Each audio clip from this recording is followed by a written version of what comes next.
satu, kita warga UiTM, kita bangsa perkasa, taat dan setiaku untuk negara, penuh semangat wajar.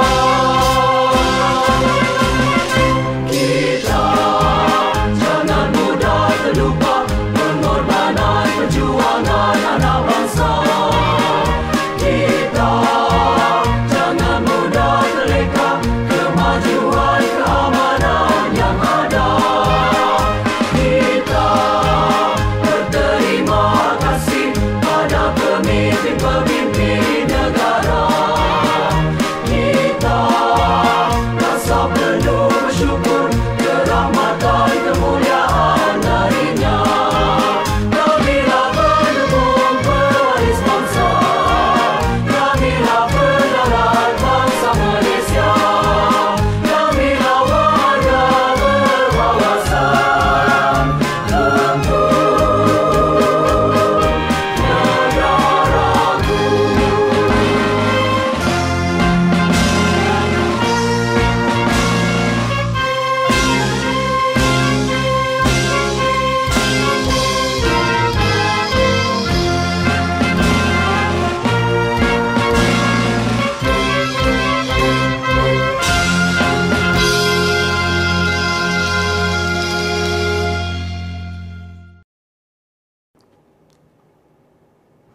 Bahawasanya negara kita Malaysia mendukung cita-cita hendak mencapai perpaduan yang lebih erat dalam kalangan seluruh rakyat masyarakatnya, memelihara satu cara hidup demokratik, mencipta satu masyarakat adil di mana kemakmuran negara akan dapat dinikmati bersama secara adil dan saksama, menjamin satu cara liberal terhadap tradisi-tradisi kebudayaannya yang kaya dan pelbagai corak, membina satu masyarakat progresif yang akan menggunakan sains dan teknologi moden.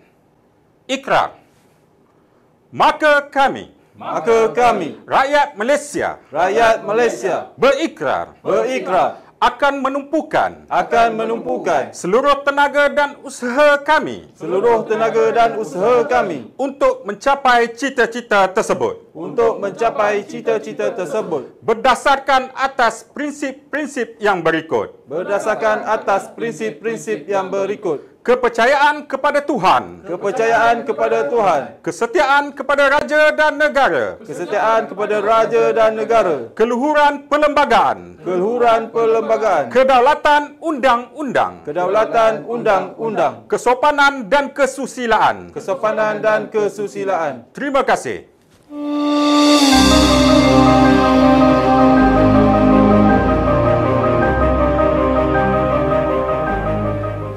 Assalamualaikum warahmatullahi wabarakatuh. Innal hamdalillah nahmaduhu wa nasta'inuhu wa nastaghfiruh wa na'udzu billahi min shururi anfusina wa min sayyiati a'malina. Man yahdihillahu fahuwal muhtad wa man yudlil falan tajida lahu waliyyan mursyida. Ashhadu an la ilaha illallah wahdahu la syarika lah wa ashhadu anna sayyidana Muhammadan abduhu wa rasuluh wa nusalli wa nusallim ala hadzal nabiyil karim sayyidil mursalin Muhammad wa ala alihi wa sahbihi ajma'in. Qala rabbi shrah li sadri wa yassir li amri wahlul 'uqdatam min lisani yafqahu qawli. Allahumma anfa'na bima 'allamtana wa 'allimna ma yanfa'una wa tammimna bi khair. Amma ba'd. Ayyuhal mu'minun ittaqullah usikum wa iyaya bitaqwallah faqad fazal muttaqun. Muslimin dan muslimat, mudah-mudahan dirahmati Allah Subhanahu wa taala. Alhamdulillah, Bersyukur kita masih bernyawa pada hari ini.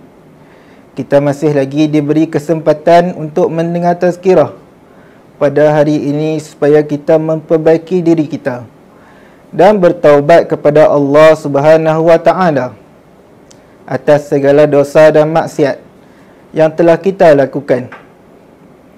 Moga-moga kita beroleh keberkatan dan hidayah serta taufik untuk mentaati perintahnya dan menjauhi segala larangannya.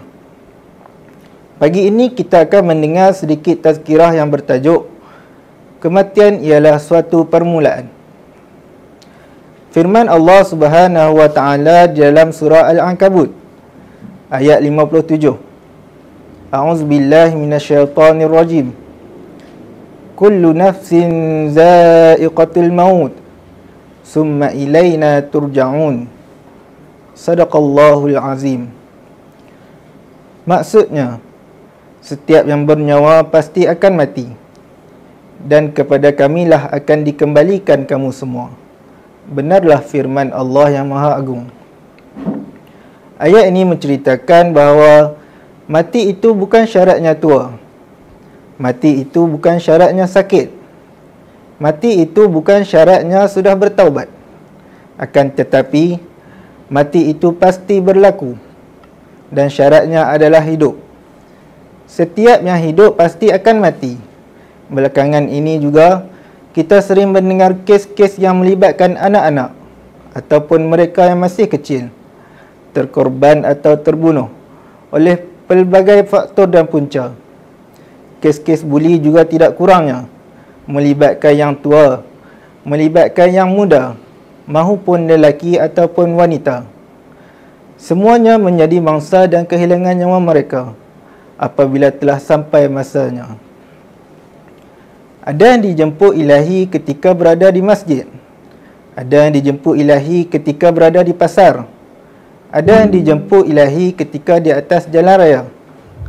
Maka, hendaklah kita beringat bahawa mati itu boleh datang kepada kita dalam mana-mana waktu dan juga di mana-mana tempat kita berada. Baru-baru ini kita juga dikejutkan dengan kes kemalangan di Teluk Intan, mengorbankan 9 orang anggota polis yang terlibat dalam kemalangan bersama lori yang turut mengorbankan pemandu lori tersebut. Terdapat anak sulung mereka yang masih bujang, seorang suami, malah seorang bapa di kalangan mangsa yang terkorban. Mereka ini semuanya tidak menyangka akan menghadapi ajal pada waktu tersebut. Maka, kita perlulah bersedia dengan persiapan yang rapi dan cukup untuk dibawa ke kehidupan selepas mati. Muslimin dan muslimat yang dirahmati Allah. Firman Allah Subhanahu wa taala lagi di dalam surah Al-Mulk ayat 2. A'udzubillahi minasyaitonir rajim. Allazi khalaqal mauta wal hayata liyabluwakum ayyukum ahsanu amala wa huwal azizul ghafur. Sadaqallahul azim. Maksudnya, dialah yang menciptakan kematian dan kehidupan untuk menguji kamu semua dan melihat yang manakah dari kalangan kamu paling baik amalannya. Dialah yang maha berkuasa lagi maha pengampun. Ayat ini menceritakan bahawa kehidupan kita dan juga kematian hanyalah sebuah ujian bagi kita. Jangan bersangka bahawa apabila kita telah mati, maka berakhirlah hidup kita dan terlepas dari semua perkara. Bahkan, kematian itu adalah permulaan kepada alam yang lain yang akan kita tempuhi. Hakikatnya, panjang dan jauh lagi perjalanan yang bakal kita tempuhi setelah mati, iaitu alam barzakh, dan sampai akhirnya penghujung kita sama ada ke syurga ataupun ke neraka. Wal'iyazubillah. Sebagai contoh datuk dan nenek kita katakan sewaktu mereka meninggal berumur 80 tahun ataupun 90 tahun, maka sehingga sekarang sudah separuh dari umur mereka, iaitu sudah 30 tahun atau 40 tahun mereka berada di alam kubur menunggu sehingga hari kiamat untuk dibangkitkan. Begitu jugalah nasib kita nanti. Ada yang berumur 50 tahun lalu menghidap penyakit kronik dan meninggal dunia. Ada pula yang berumur 70 tahun dan tiada penyakit apa-apa pun yang dihidapinya. Manakala ada bayi yang berumur 10 hari malah meninggal dunia kerana penyakit kronik ataupun ditimpa kemalangan. Seperti mana kita menunggu di atas dunia ini sebelum dijemput malaikat maut, begitu juga kita akan menunggu di dalam kubur untuk dibangkitkan bersama seluruh manusia untuk dihisap di hari akhirat kelak. Maka pilihlah untuk kita menunggu di dalam taman-taman syurga ataupun lubuk-lubuk neraka yang akan menjadi tempat tinggal kita kelak di alam kubur nanti. Hidup kita ini adalah ladang atau tempat untuk kita bercucuk tanam, iaitu berusaha sehabis baik untuk melakukan amalan kebajikan dan bekalan untuk kita jalani kehidupan setelah mati. Sekiranya baik amalan kita, kubur kita akan ditukarkan menjadi salah satu daripada taman-taman syurga untuk kita nikmati segala kurniaan Allah Ta'ala. Sebaliknya, jika buruk amalan kita, Allah akan menukar kubur kita menjadi lubuk daripada lubuk-lubuk api neraka yang akan menyeksa kita setiap hari. Sabda Nabi Muhammad sallallahu alaihi wasallam, "Al-kayyisu man dana nafsahu wa amila lima ba'dal maut." Maksudnya, orang yang bijaksana itu adalah orang yang sentiasa bermuhasabah dirinya dan beramal untuk kehidupan selepas mati. Riwayat At-Tirmizi nombor hadis 2549, dan Imam At-Tirmizi mengkategorikan hadis ini sebagai hasan. Maka kita sebagai Muslim yang bijaksana perlulah mencari amalan kebajikan sebagai bekal akhirat kita, daripada segi solatnya, puasanya, zakatnya dan juga sedekah, serta pelbagai lagi amal kebajikan yang dapat kita usahakan ketika hidup. Antara amalan yang perlu kita jaga adalah solat fardu 5 waktu sehari semalam. Lakukanlah solat ini di dalam waktunya dan jangan kita lalai dari menunaikan kewajipannya, bimbang kita akan dicampak ke dalam neraka, seperti mana firman Allah di dalam surah Al-Ma'un ayat 4 dan ayat 5 yang berbunyi, A'udzubillahi minasyaitonirrajim, Fawailun lil musallin alladzina hum an salatihim sahun. Sadaqallahul azim. Maksudnya, dan celakalah bagi orang-orang yang bersembahyang, iaitu mereka yang lalai daripada menyempurnakan salat mereka. Dapat difahami di sini bahawa salat adalah amat penting untuk kita pelihara. Sabda Nabi lagi, Inna awwala ma yuhasabu bihil abda yaumal qiyamah min amalihi salatu, fa in saluhat faqad aflaha wa anjaha, wa in fasadat faqad khaba wa khusira. Maksudnya, sesungguhnya amal yang pertama dihisap pada seorang hamba pada hari kiamat adalah solatnya. Jika baik solatnya, sesungguhnya dia orang yang beruntung dan berhasil. Jika rosak solatnya, maka sesungguhnya dia telah perugi dan gagal. Hadis riwayat Tirmizi nombor 413 dan juga dinilai sebagai hadis hasan.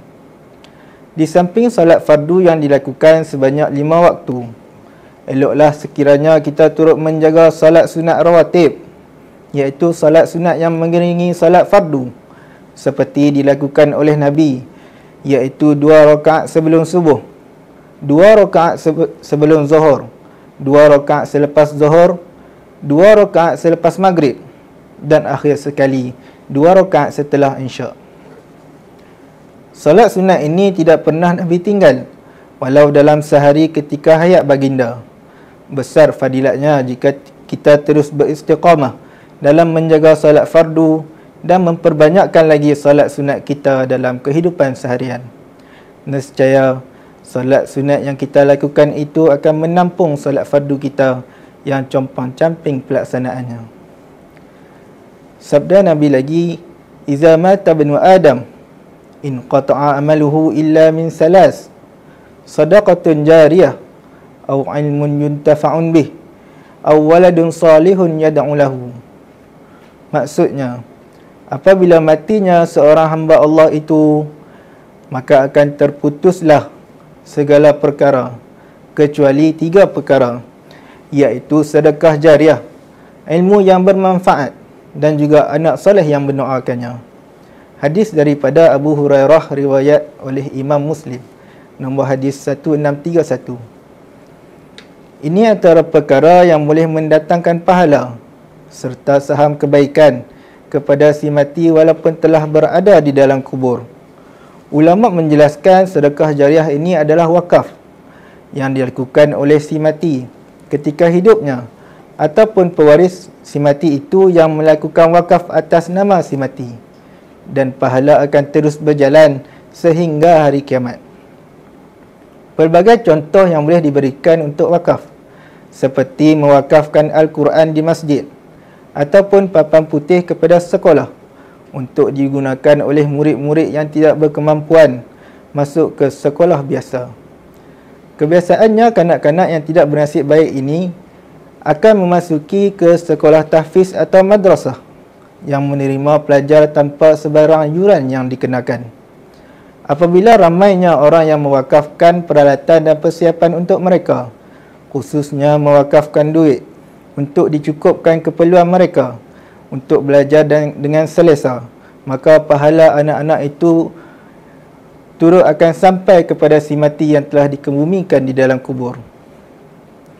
Bagi ilmu yang bermanfaat pula, para pensyarah khususnya dan tenaga pengajar yang lain amnya turut mempunyai peluang menabur bakti dengan mengajarkan ilmu yang berguna kepada anak bangsa, khususnya mahasiswa dan mahasiswi di UiTM ini.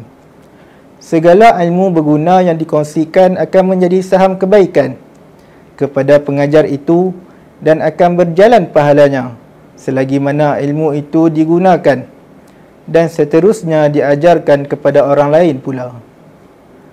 Bagi mereka yang mempunyai anak pula, pengorbanan besar yang dilakukan oleh ibu dan bapa dalam membesarkan anak-anak dan memberi kecukupan kepada mereka daripada segi pendidikan, makanan, pakaian dan perlindungan. Semua ini akan menjadi suatu pelaburan yang bakal dituai oleh ibu bapa yang telah mati apabila anak-anak mereka sentiasa mendoakan mereka serta berbuat kebaikan hasil didikan ibu dan ayah sejak dari kecil. Begitulah hasil pelaburan yang akan dinikmati oleh ibu bapa setelah mereka meninggal dunia. Walaupun telah tamat tempoh untuk mereka melakukan kebaikan, akan tetapi lubuk kebaikan yang mereka jaga dan besarkan akan membuahkan hasil serta memberi pahala kepada kedua ibu bapa mereka. Semoga perkongsian ini memberi makna dan ilmu yang berguna kepada kita semua. Apa yang baik itu kita jadikan sebagai teladan, dan apa yang buruk itu kita jadikan sebagai sempadan agar tidak terjerumus ke dalamnya. Allahumma ighfir lil muslimina wal muslimat wal mu'minina wal mu'minat al ahya'i wal amwat innaka sami'un qaribun mujibud da'wat ya qadiyal hajat ya rabbal alamin. Allahumma ja'al baladana maliziyya aminan mutmainna sakha'an rakha'a daru adlin wa aman wa amnin wa iman. Allahumma ansuril ikhwanana fi Palestin, Allahumma ansuril ikhwanana fi Gaza, Allahumma ansuril ikhwanana fi kulli makan wa fi kulli zaman. Rabbana hab lana min azwajina wa zurriyyatina qurrata a'yun waj'alna lil muttaqina imama. Rabbana la tuzigh qulubana ba'da idh hadaitana wa hab lana min ladunka rahmah innaka antal wahhab. Rabbana atina fid dunya hasanah wa fil akhirati hasanah wa qina azaban nar. Wa sallallahu wa sallama ala Muhammad wa ala alihi wa sahbihi walhamdulillahi rabbil alamin. Wabillahi taufiq wal hidayah. Wassalamualaikum warahmatullahi wabarakatuh.